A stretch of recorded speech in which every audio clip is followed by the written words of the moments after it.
Welcome students. और आज हम लोग समझेंगे ऑपरेशन ऑन सेट। तो ऑपरेशन ऑन सेट यानी कि हम लोग सेट के ऊपर हम लोग किस किस टाइप के ऑपरेशन अप्लाई कर सकते हैं। तो ये टोटल 4 टाइप्स के होते हैं। यूनियन ऑफ सेट यानी कि हम लोग सेट का यूनियन कर दें, intersection of set, difference of set and complement of set. तो सबसे पहले पढ़ेंगे यूनियन ऑफ सेट। तो यूनियन ऑफ सेट, जैसे कि यूनियन का मतलब क्या होता है, एक साथ लाना, है ना। तो यूनियन ऑफ सेट के अंदर हम लोग मान लो कोई एक सेट ए है और बी है, ठीक है। इन दोनों सेट का जब हम लोग यूनियन करेंगे तो उसके अंदर हम लोग ए और बी दोनों के एलिमेंट्स को कंबाइन कर लेंगे। तो एग्जाम्पल के लिए ए कोई एक सेट है जिसके अंदर 1 2 3 4 5 ये 5 नंबर्स हैं, और बी भी कोई एक सेट है जिसके अंदर 6 7 8 9 10 ये 5 नंबर्स हैं, ठीक है। तो जब हम ए और बी का यूनियन करेंगे उसके अंदर हम ए और बी दोनों के एलिमेंट्स को मिला के एक सेट का फॉर्मेशन करेंगे। समझ आई बात? यानी कि ए के अंदर एलिमेंट्स थे ये नंबर्स और बी के अंदर थे ये नंबर्स, तो ए का यूनियन किया बी के साथ में तो हमें क्या मिला, ए के एलिमेंट्स 1 2 3 5 4 ये जो 5 नंबर्स थे, एंड बी के एलिमेंट्स यानी कि 6 7 8 9 10, तो ये सारे नंबर्स मिले और ये क्या कहलाया, union of A and B. तो हम लोगों ने यूनियन को किससे रिप्रेजेंट किया, हमने इस टाइप के सिंबल से इसे रिप्रेजेंट किया। तो इस टाइप का जो सिंबल होता है इससे हम लोग यूनियन को रिप्रेजेंट करते हैं, और इसे पढ़ते कैसे हैं, ए यूनियन बी, ठीक है। अब हम लोग देखेंगे properties of union of set, यानी कि अगर हम लोग किन्हीं भी दो सेट का यूनियन करेंगे तो वो किस टाइप की प्रॉपर्टीज़ को शो करते हैं, ठीक है। ये बेसिक प्रॉपर्टीज़ हैं। तो मान लीजिए किसी भी सेट ए का अगर हम लोग यूनियन करें फाई यानी कि नल सेट के साथ, तो उसका वैल्यू क्या आएगा, उसका वैल्यू ए ही आएगा। क्यों? क्योंकि नल सेट के अंदर तो कोई एलिमेंट होता ही नहीं, वो तो एक एम्प्टी सेट होता है। यानी दोनों के यूनियन करने पे जो हमें एलिमेंट्स मिलेंगे वो सिर्फ ए के ही एलिमेंट्स मिलेंगे। तो ये बात हमें समझ आई। दूसरी चीज़, अगर हम लोग ए का यूनियन बी के साथ करें, चाहे बी का यूनियन ए के साथ करें, दोनों की वैल्यू इक्वल होगी। कैसे? मान लीजिए ए और बी ये दोनों सेट मैंने लिए थे, तो इन दोनों का जब मैंने यूनियन किया तो मुझे कुछ ये नंबर्स मिले, ठीक है।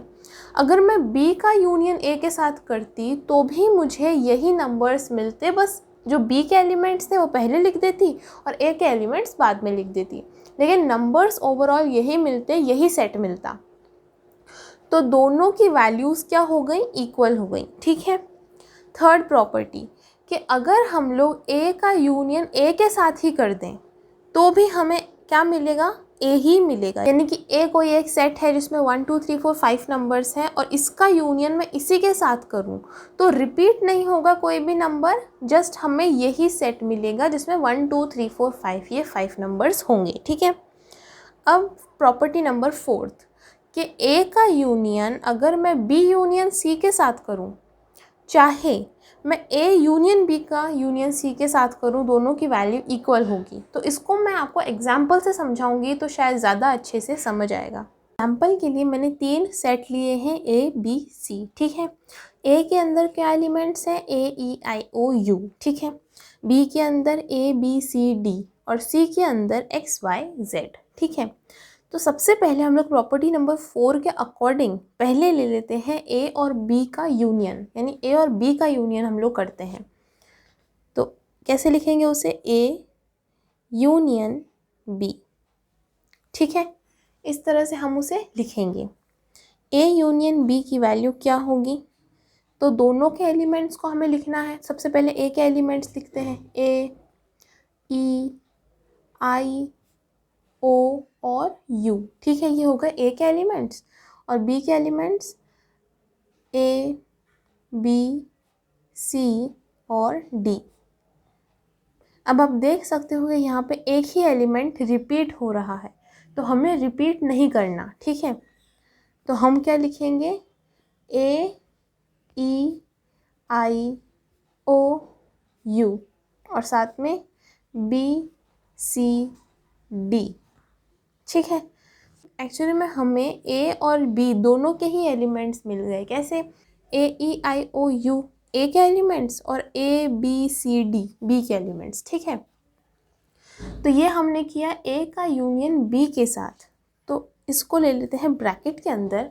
और अब इसका यूनियन ए यूनियन बी का यूनियन करेंगे हम लोग सी के साथ में। तो कैसे करेंगे? उसको लिखेंगे हम लोग A union B union C, इस तरह से। यानी ए यूनियन बी तो एक सेट हमें मिल चुका है, अब इसका यूनियन हमें करना है हमारे सी सेट के साथ में। ठीक है, तो इसके यूनियन करेंगे तो हमें क्या वैल्यू मिलेगी? सबसे पहले ए यूनियन बी के एलिमेंट्स ये वाले, ए E I O U B C D. और अब किसके एलिमेंट्स लेने हैं हमें? सी के एलिमेंट्स, यानी एक्स वाई और जेड। ठीक है, तो इसको एक बार बॉक्स में बंद कर देते हैं क्योंकि ये हमने सिर्फ एक साइड बनाई है।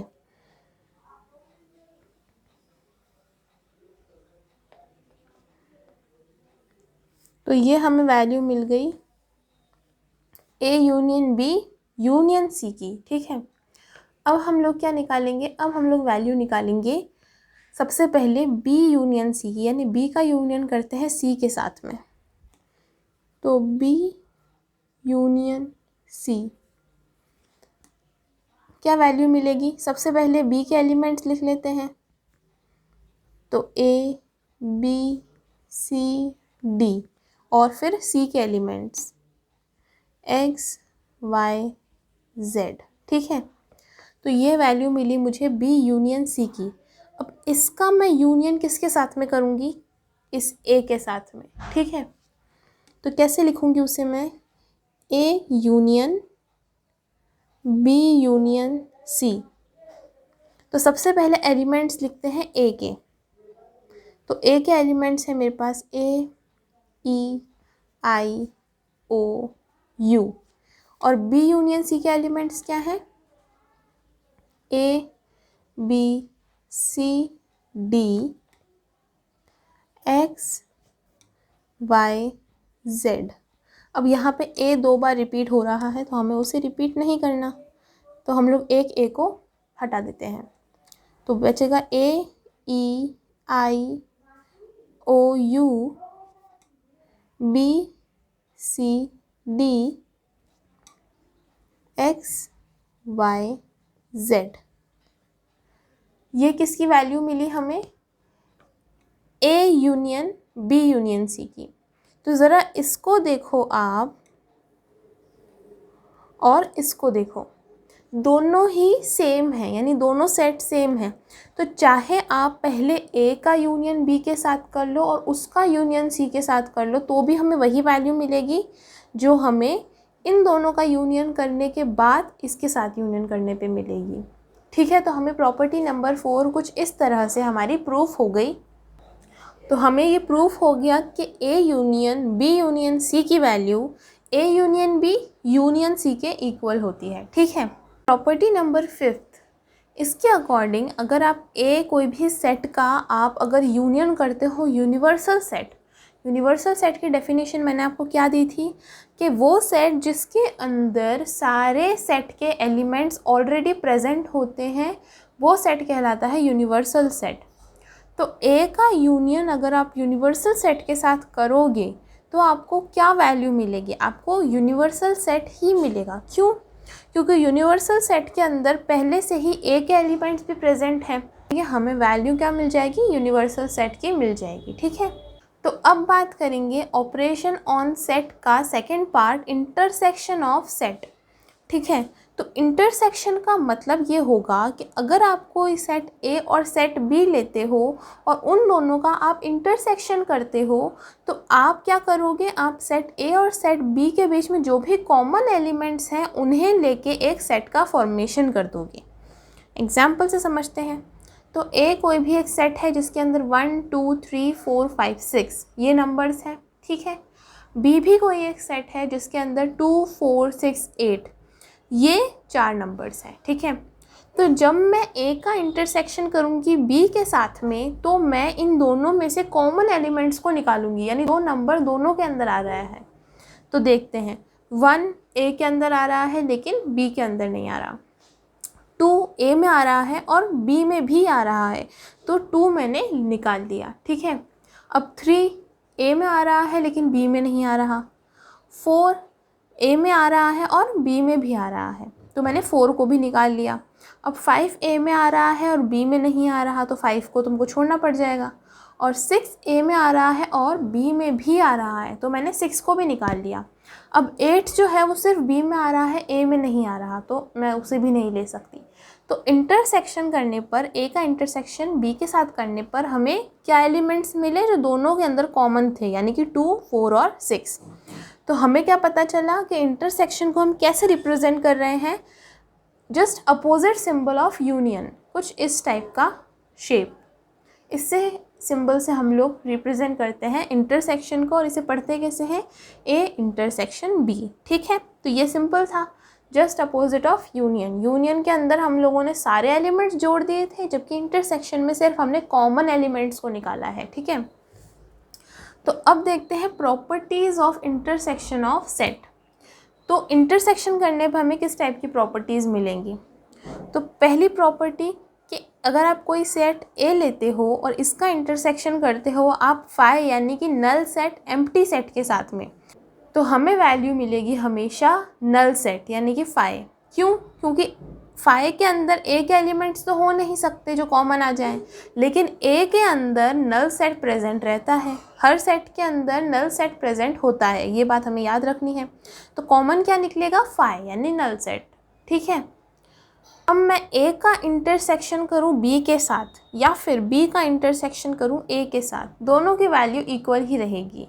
तो जैसा कि हमने ऊपर वाले एग्जाम्पल में देखा कि हमने ए और बी का इंटरसेक्शन करा तो हमें ये नंबर्स मिले। अगर मैं बी का इंटरसेक्शन ए के साथ करती तो भी तो मुझे यही नंबर्स मिलते कॉमन, क्योंकि दोनों में सेम ही नंबर कॉमन आने हैं, 2, 4 और 6। तो ये दोनों बातें इक्वल होती हैं। ठीक है, अब अगर मैं ए का इंटरसेक्शन करूँ ए के ही साथ में तो मुझे क्या मिलेगा, ए ही मिलेगा। ऑफ कोर्स ही बात है, क्योंकि ए भी सेम ही सेट है, दूसरा ए के साथ में हम उसका इंटरसेक्शन कर रहे हैं, तो जो निकल के आएगा वो भी ए ही निकल के आएगा। ठीक है, अब हम लोग क्या करेंगे, ए का इंटरसेक्शन करेंगे बी इंटरसेक्शन सी के साथ में, या फिर ए इंटरसेक्शन बी का इंटरसेक्शन करेंगे सी के साथ में, तो दोनों के वैल्यूज़ इक्वल आएंगी। तो इसे भी एग्जाम्पल से समझते हैं। तो एग्जाम्पल में मैंने 3 सेट लिए हैं, ए सेट जिसके अंदर 1, 2, 3, 4, 5, 6 ये नंबर हैं। ठीक है, बी के अंदर 2, 4, 6 हैं और सी के अंदर 1, 3 और 5 हैं। ठीक है, अब सबसे पहले क्या करेंगे, ए का इंटरसेक्शन करेंगे बी के साथ में। तो सबसे पहले करते हैं ए इंटरसेक्शन बी, इस तरह हमने इसे लिखा। ठीक है, अब ए इंटरसेक्शन बी यानी दोनों के अंदर से जो कॉमन आ रहा है वो एलिमेंट्स लेने हैं। तो दोनों में से क्या कॉमन आ रहा है, यहाँ भी 2 है, यहाँ भी 2 है, तो 2 कॉमन आ रहा है, 2 सबसे पहले है ना। अब 3 नहीं है यहाँ पे, 4 दोनों के अंदर आ रहा है तो 4 ले लेते हैं। देन 5 इसमें है लेकिन इसमें नहीं है, बट 6 जो है वो दोनों के अंदर है तो 6 भी आ रहा है।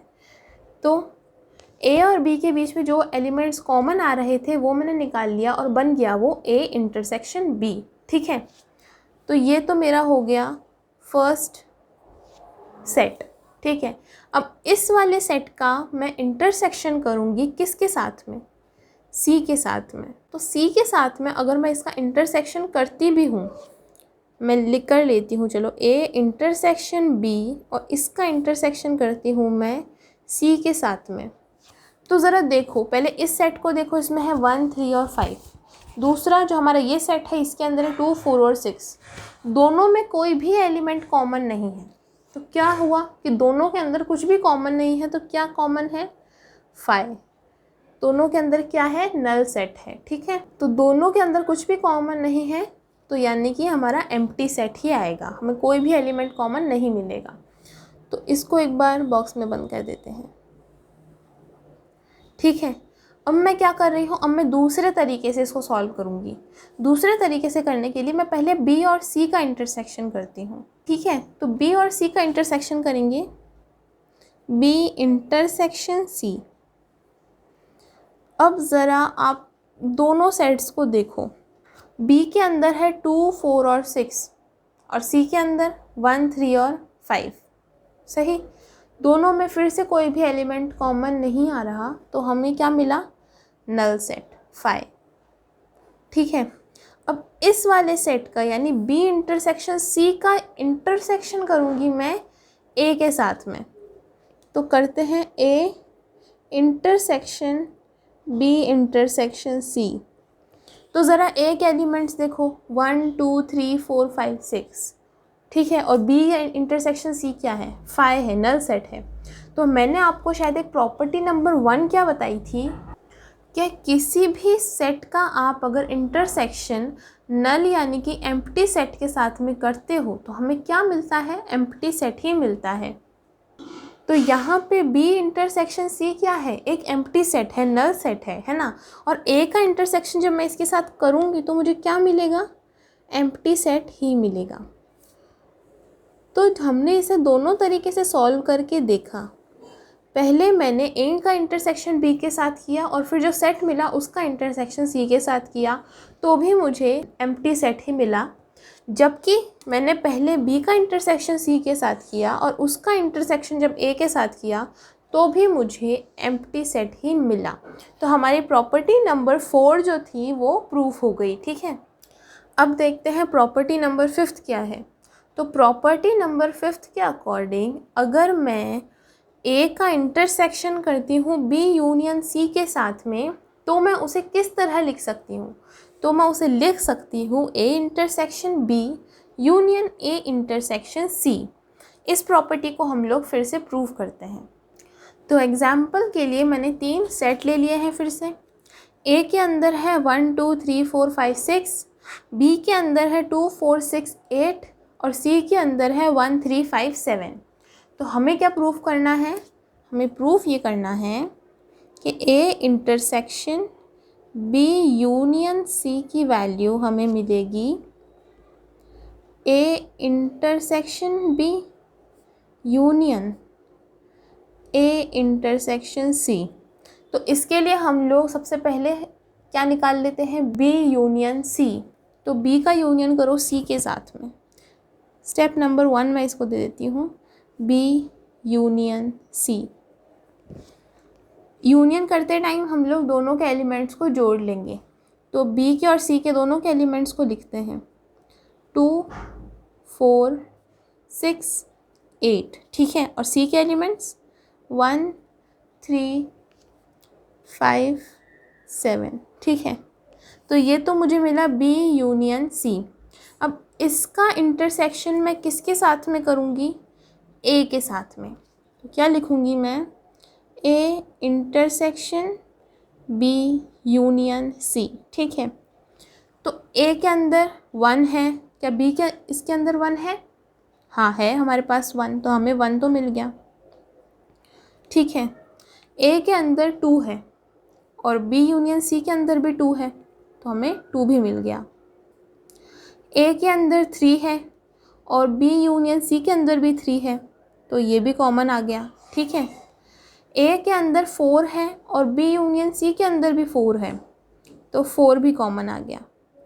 ए के अंदर 5 है और बी यूनियन सी के अंदर भी 5 है, तो ये भी कॉमन आ गया।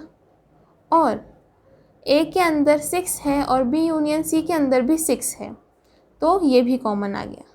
पीछे क्या बच गए? 7 और 8 जो कि कॉमन नहीं निकले। ठीक है, तो इसको एक बार बॉक्स में बंद कर देते हैं। ये है हमारी लेफ़्ट हैंड साइड।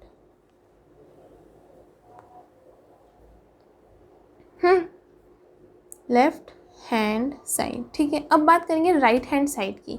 तो इसे निकालने के लिए मुझे 2 टर्म चाहिए, ए इंटरसेक्शन बी और ए इंटरसेक्शन सी। तो चलो वो निकाल लेते हैं। ए इंटरसेक्शन बी यानी ए और बी के अंदर इंटरसेक्शन करेंगे। तो स्टेप नंबर 2 मैं इसे नाम देती हूँ और निकाल रही हूँ ए इंटरसेक्शन बी।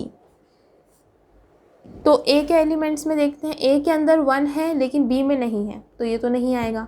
ए में 2 है और बी में भी 2 है, 2। ए में 3 है, बी में नहीं है, तो ये नहीं आएगा। ए में 4 है, बी में भी 4 है, तो 4।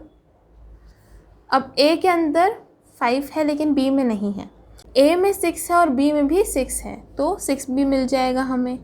अब बी में 8 है लेकिन वो ए के अंदर नहीं है, तो इसको भी हमें छोड़ना पड़ेगा। तो हमें ए इंटरसेक्शन बी में मिले 2, 4 और 6, ठीक है। अब क्या करते हैं, थर्ड टर्म हम लोग निकालेंगे ए इंटरसेक्शन सी। तो मैं ए का इंटरसेक्शन कर दूंगी सी के साथ में, ठीक है। तो ए और सी को देखते हैं, ए में 1 है और सी में भी 1 है, तो क्या मिला, 1, ठीक है। ए में 2 है लेकिन सी में नहीं है, ए में 3 है और सी में भी 3 है, तो 3, ठीक है। ए में 4 है लेकिन सी में नहीं है, ए में 5 है और सी में भी 5 है, तो 5। अब ए में 6 है, सी में नहीं है, और सी में 7 है, ए में नहीं है, तो इन दोनों को भी छोड़ना पड़ेगा, ठीक है। तो हमें दोनों टर्म्स मिल गए राइट हैंड साइड की तरफ से, ए इंटरसेक्शन बी और ए इंटरसेक्शन सी। अब हमें इन दोनों के बीच में क्या करना है, यूनियन करना है। तो हम निकालेंगे अब ए इंटरसेक्शन बी, यूनियन करेंगे इसका किसके साथ में, ए इंटरसेक्शन सी के साथ में। तो यूनियन करेंगे तो इन दोनों ही सेट्स का हम लोग यूनियन कर देंगे। सबसे पहले ए इंटरसेक्शन सी के एलिमेंट्स लिखते हैं, 2, 4, 6। फिर लिखेंगे ए इंटरसेक्शन सी के एलिमेंट्स, तो क्या मिलेगा, 1, 3, 5। और ये है हमारी right hand side, right hand side. तो ज़रा लेफ़्ट हैंड साइड और राइट हैंड साइड के एलिमेंट्स को मिला लेते हैं। 1 है इसमें भी है, 2 इसमें भी है और इसमें भी है, इसमें भी 3 है, इसमें भी 3 है, इसमें भी 4 है, इसमें भी 4 है, इसमें भी 5 और 6 है और इसमें भी 5 और 6 है, यानी सारे एलिमेंट्स एकदम सेम हैं। तो हम इन दोनों को इक्वल लिख सकते हैं और हमारी जो प्रॉपर्टी नंबर 5 है इंटरसेक्शन की, वो प्रूफ हो जाती है कि A intersection B union C की value A intersection B union A intersection C के इक्वल होती है। तो आज हमने 2 टॉपिक्स पढ़े, यूनियन ऑफ सेट और इंटरसेक्शन ऑफ सेट। तो अगली क्लास में मैं इन दोनों के ही प्रैक्टिस करवाऊंगी, जो हमारे बुक के अंदर क्वेश्चंस दिए हुए हैं उनकी हेल्प से। और जब ये अच्छे से प्रैक्टिस हो जाएगी तो हम लोग बाकी के जो 2 ऑपरेशन बच जाते हैं, डिफरेंस ऑफ सेट और कॉम्प्लीमेंट ऑफ सेट, उन्हें भी स्टडी कर लेंगे, ठीक है। तो ये वीडियो अगर अच्छा लगा हो तो प्लीज़ लाइक बटन को दबाएं और इसे अपने फ्रेंड्स के साथ भी शेयर करें। Thank you so much.